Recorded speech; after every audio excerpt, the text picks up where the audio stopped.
الحمد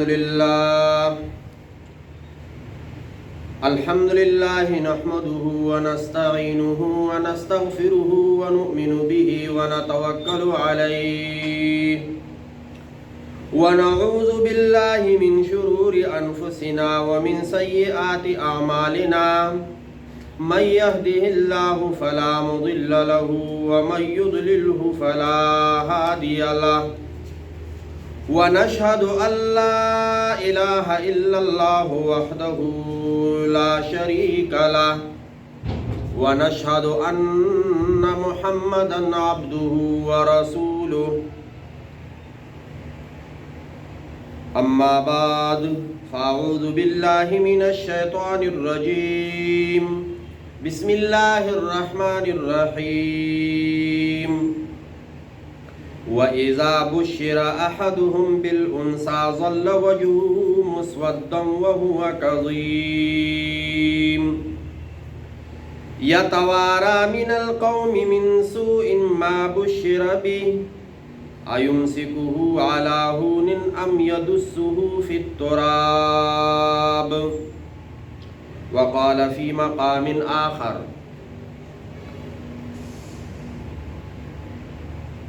وَإِذَا الْمَوْءُودَةُ سُئِلَتْ بِأَيِّ ذَنبٍ قُتِلَتْ وقال النبي صلى الله عليه وسلم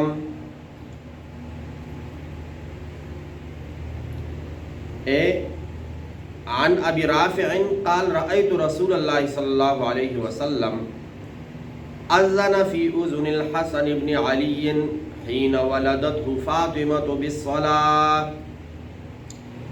صدق الله مولانا العظيم وصدق رسوله النبي الكريم ونحن على ذلك لمن الشاهدين والشاكرين والحمد لله رب العالمين رضينا بالله ربا وبالإسلام دينا وبمحمد صلى الله عليه وسلم رسولا ونبيا درود شریف پڑھ لیں اللهم صل على محمد وعلى آل محمد كما صليت على إبراهيم وعلى آل إبراهيم إنك حميد مجيد اللهم بارك على محمد وعلى آل محمد كما باركت على إبراهيم وعلى آل إبراهيم إنك حميد مجيد.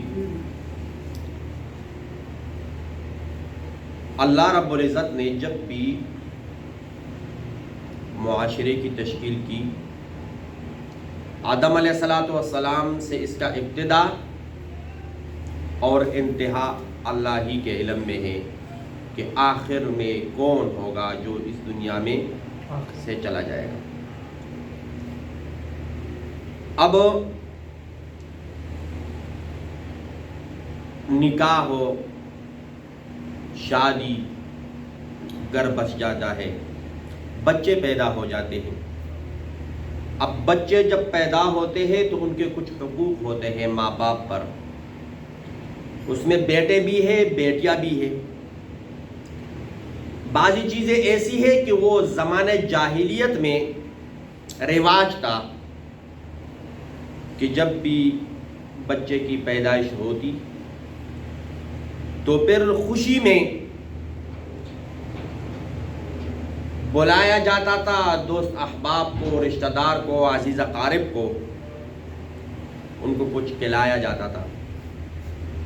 تو نبی علیہ السلام نے بھی بعضی چیزیں ایسی تھی کہ ان کو قائم رکھا. اور یہ ابراہیم علیہ السلام کی دین میں، شریعت میں یہ باتیں موجود تھی. انہی چیزوں کو قائم رکھا، باقی رکھا. ابو رافع فرماتے ہیں کہ میں نے نبی علیہ السلام کو دیکھا کہ جب اس کی بیٹی حضرت فاطمہ رضی اللہ تعالیٰ عنہ کی ولادت ہوئی حضرت حسن کی بن علی، تو نبی علیہ السلام نے اس کے کان میں اذان دی. اور ایک اور روایت ہے جس میں یہ ہے کہ ایک کان میں اذان اور ایک کان میں اقامت.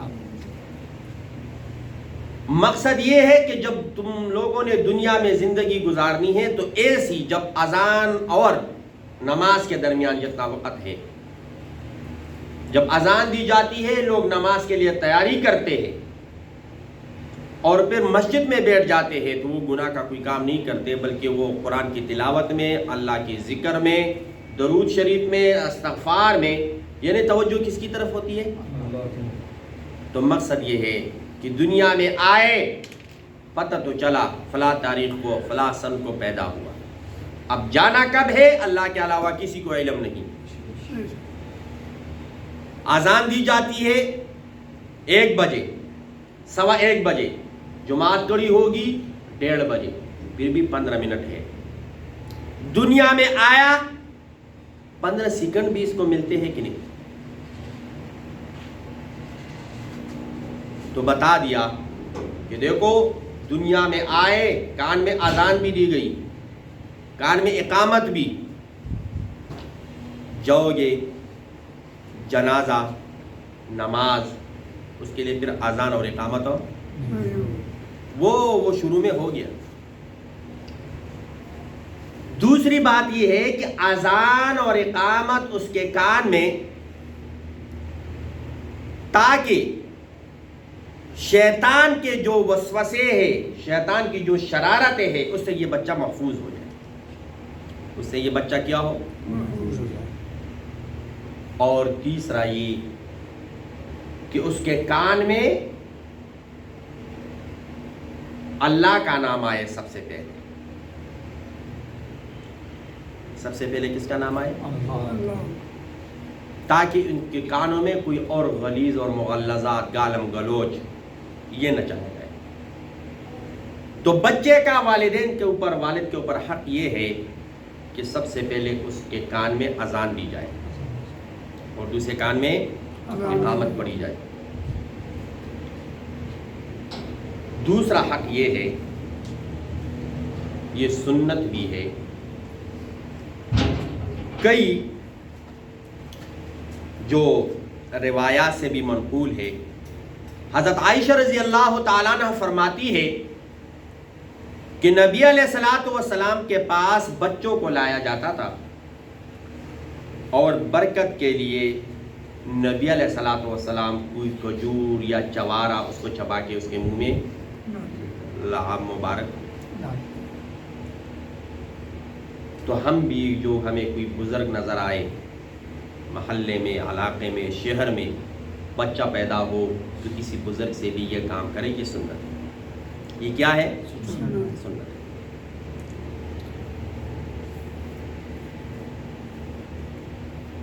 اور ایک اور حق وہ یہ ہے کہ جب بچہ پیدا ہو یا بچی پیدا ہو تو عقیقہ کیا جائے۔ کیا کیا جائے؟ عقیقہ کیا جائے۔ بچے کی طرف سے 2 اور بچی کی طرف سے 1۔ زمانے جاہلیت میں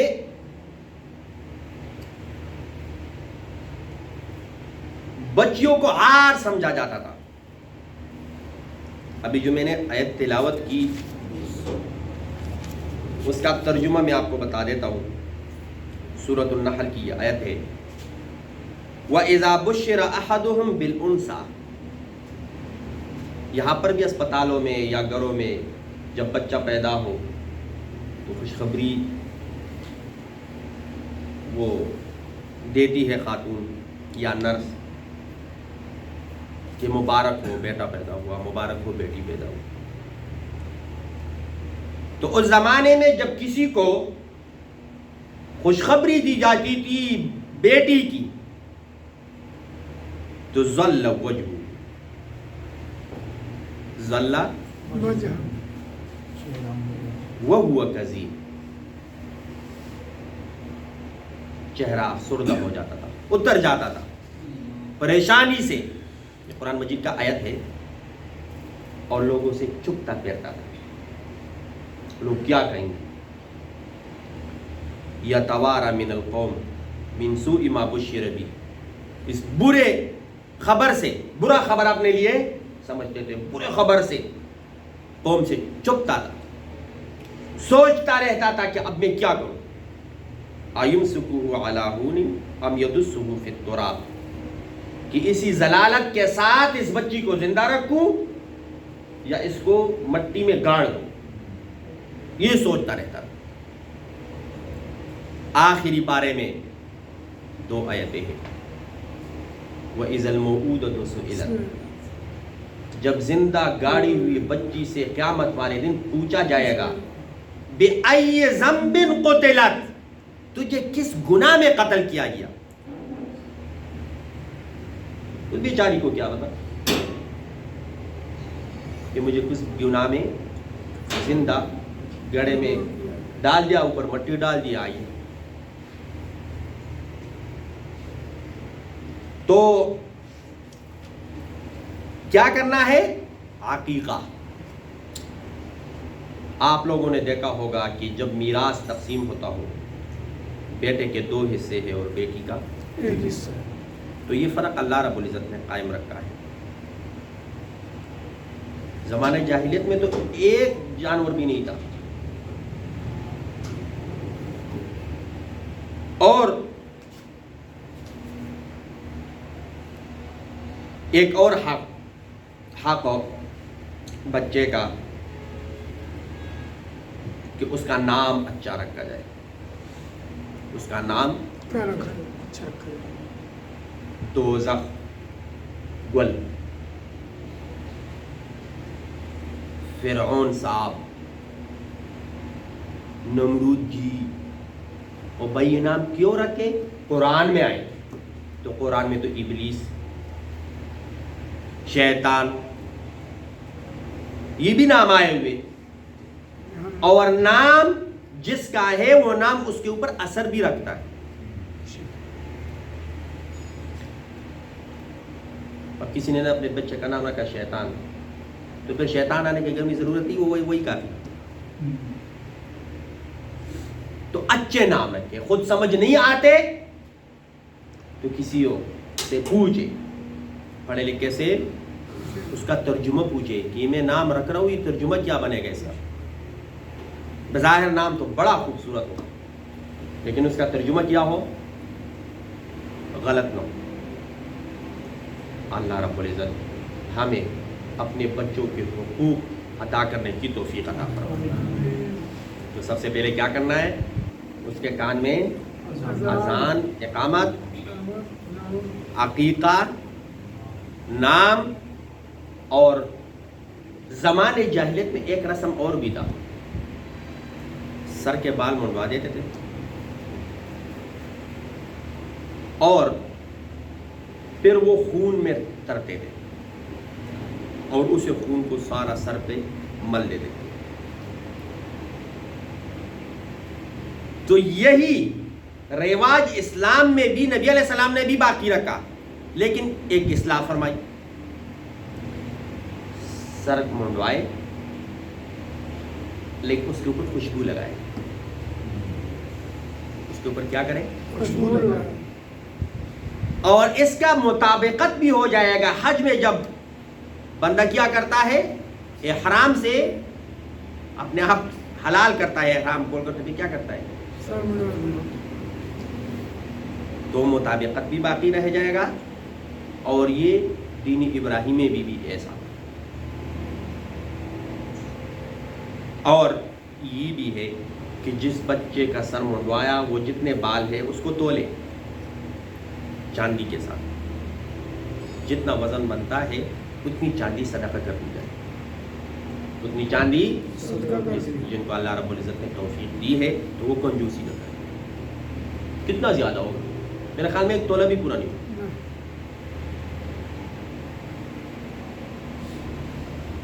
نام رکھنا ہے اچھا۔ اب پتنی شرک کے بھی عجیب عجیب قسمیں، اب کسی کو زندگی دینا بچے کو یا اس کو موت دینا، یہ کس کا کام ہے؟ اللہ کا۔ تو بعض پنڈوں میں ایسا ہوتا ہے نا کہ کسی کے اگر بچے بچپن میں مر جاتے ہیں تو وہ پھر درختوں کے نام شروع کر دیتے، رکھنے شروع کر دیتے، کہتے کہ وہ درختوں کے نام رکھو، پودوں کے نام رکھو، پھر نہیں مرتے۔ تو کیا وہ جو درخت ہے، وہ پودا ہے، وہ اللہ سے بڑا ہے؟ نعوذ باللہ۔ اس کو بھی کاٹا جائے گا۔ تو اور ہمارے ہاں ایسے ہے، اب وہ پشتوں کے نام میں آپ بتاؤ، آپ کو عجیب عجیب لگے گا۔ 3 بھائی ہے پودوں کے نام۔ اللہ رب العزت ہماری حفاظت نصیب فرمائے۔ یہ عقیدہ ہو، زندگی اور موت کس کے ہاتھ میں ہے؟ اللہ کے۔ جس نے جس دن مرنا ہے، پوری دنیا اکٹھی ہو جائے، اس کو 1 منٹ نہیں دے سکتے، اور جس نے زندہ رہنا ہے، پوری دنیا اکٹھی ہو جائے، اس کو نہیں مار سکتے۔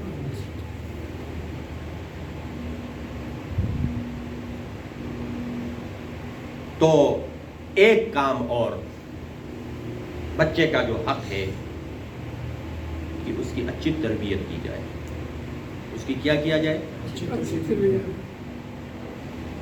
سب سے دیکھو، کانوں میں ہم نے کیا کیا؟ اذان، اللہ اکبر۔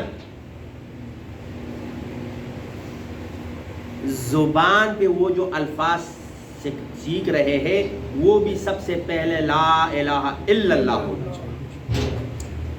سب سے پہلے کیا ہو؟ لا الہ الا اللہ۔ کون ہے؟ ڈیڈ، میڈ، ڈیڈی، میڈ، پتہ نہیں والدہ کو کیا کہتے ہیں، میم، پتہ نہیں کیا ہے۔ تو اچھے ہے ماں باپ کے نام بھی یاد کروائے، بہن بھائیوں کے نام بھی یاد کروائے، رشتہ داروں کے نام بھی یاد کروائے، لیکن بات سب سے پہلے جو کلمہ ہے، پہلا کلمہ جو بچے کے زبان پہ آئے اور باپ یا والدہ اس کو سکھائے، تو وہ کیا ہونا چاہیے؟ لا الہ الا اللہ۔ آپ لوگوں نے سنا ہوگا، جب محلے میں، مسجد میں اذان ہوتی ہے، جو بچہ بول نہیں سکتا لیکن وہ اللہ اکبر اللہ اکبر، وہ اسی طرح کہہ دیتا ہے یا کہہ دیتی ہے۔ تو بچپن میں صلاحیت جلدی ہے، جو ان کے کانوں میں بات ڈالو گے وہی وہ پکڑ لیں، جو ان کے زبان پہ لاؤ گے وہی اوپر بولتا رہے۔ اور جو لوگ اس کو عار سمجھتے ہیں، بیٹیوں کو، وہ بھی بڑے ضلالت میں ہیں۔ بڑے کس میں ہیں؟ ضلالت۔ اس لیے کہ نبی علیہ الصلوۃ والسلام کا ارشاد مبارک ہے کہ جن کو اللہ رب العزت نے بیٹیاں دی اور انہوں نے ان کا اچھا تربیت کا انتظام کیا، ان کی شادی کا انتظام کروایا، ان کا آگے گھر بسایا، قیامت والے دن اگر یہ بندہ کوئی ایسا کام کر گیا دنیا میں کہ وہ جہنم کا مستحق ٹھہرا، گناہگار تھا، یہی بیٹیاں آئے گی اور جہنم سے اور آگ سے ان کے لیے ڈال بن جائے گی۔ پہلے ہمیں جہنم میں ڈالو، بعد میں ہمارے والد کو ڈالو۔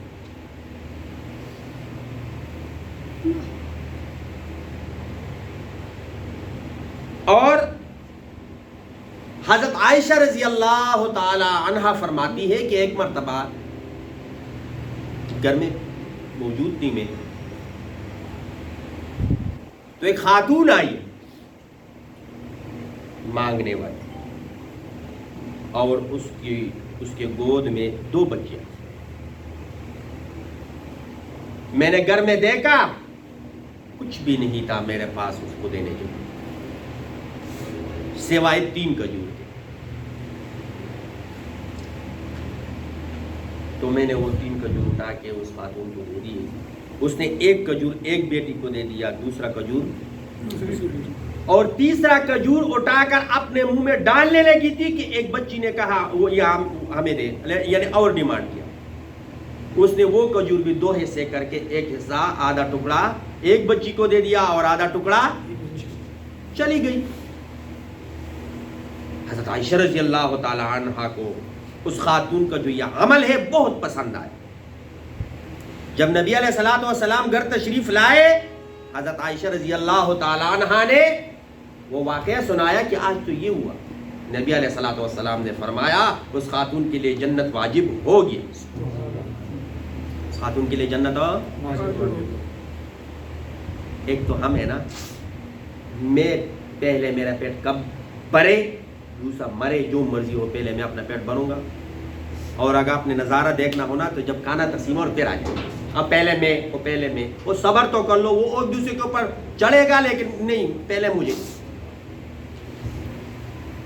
اللہ رب العزت ہمیں اچھے اخلاق نصیب فرمائے اور بچوں کے خاص طور پر تربیت کرنے کی توفیق عطا فرمائے. تو خلاصہ دوبارہ بتا دیتا ہوں. سب سے پہلے آپ لوگ میں میرے ساتھ بولے، سب سے پہلے جب بچہ پیدا ہو تو سب سے پہلا اس کا حق کیا ہے کہ اس کے کان میں نمبر 2 اس کا نام اچھا رکھ دیا جائے. کوئی بزرگ ہو علاقے میں اس سے کوئی اس کے پاس لے جائے، اس کے لیے دعا بھی کروائی جائے اور اس کے منہ میں وہ کوئی اپنا لعاب یا کھجور یا کوئی بھی چیز ہو، چوارا، وہ اس کے منہ میں، اور نام اچھا رکھے، نام اچھا رکھے. وہ میں نے تھوڑے سے سمپل آپ کو بتا دیے، دہرانے کی ضرورت نہیں ہے. وہ نہ ہو مثلا فرعون، نمرود، شیطان، شداد. اور بیٹا ہو یا بیٹی اس میں فرق نہ کرے. کس لحاظ سے کہ یہ بیٹی کیوں پیدا ہوئی؟ بیٹا ہونا چاہیے تھا. جس طرح زمانہ جاہلیت میں اگر کسی کو یہ بتایا جاتا، خبر دی جاتی کہ بیٹی پیدا ہو گئی مبارک ہو، تو اس کا چہرہ کالا ہو جاتا تھا، چہرہ اتر جاتا تھا، لوگوں سے چپ جاتا تھا. پھر وہ یہ سوچتا تھا، 2 آپشن سامنے رکھتا تھا کہ اس ضلالت کے ساتھ میں زندہ رہوں یا میں اس کو زندہ زمین میں گاڑ دوں. قرآن مجید کا آیت سورۃ النحل میں اور آخری پارے میں وَإِذَا الْمَوْءُودَةُ سُئِلَتْ، زندہ گڑی ہوئی بچی سے جب پوچھا جائے گا کہ کس گناہ میں تجھے قتل کر دیا گیا، تو اس کے پاس کوئی جواب ہوگا، اور جس نے قتل کیا انہیں اس کے پاس کوئی جواب ہوگا. اور جب بچی 1 ہو، 2 ہو، 3 ہو، مختلف روایات ہیں کہ اگر اس کی اچھی طریقے سے تربیت کی جائے اور اس کا آگے گھر بسایا جائے، پھر قیامت والے دن جو باپ ہے اگر وہ گناہگار ہو، کسی وجہ سے وہ جہنم کا جانے کا مستحق ٹھہرے، تو یہ بچیاں، یہ بیٹیاں آ کر جہنم اور اس کے درمیان میں جہنم سے ڈال بن جائے گی اور مقدمہ لڑے گی کہ پہلے ہمیں جہنم میں ڈال دے پھر ہمارے باپ کو ڈال دے. اللہ رب العزت بیٹا ہو یا بیٹی، جس کو اللہ بیٹا دے وہ اس کے اوپر شکر ادا کرے، جو بیٹی دے وہ اس کے اوپر بھی شکر ادا. ابھی جو عقیقہ ہم کرتے ہیں اس کا مقصد کیا ہے؟ نہ کرے، کوئی فرض تو نہیں ہے.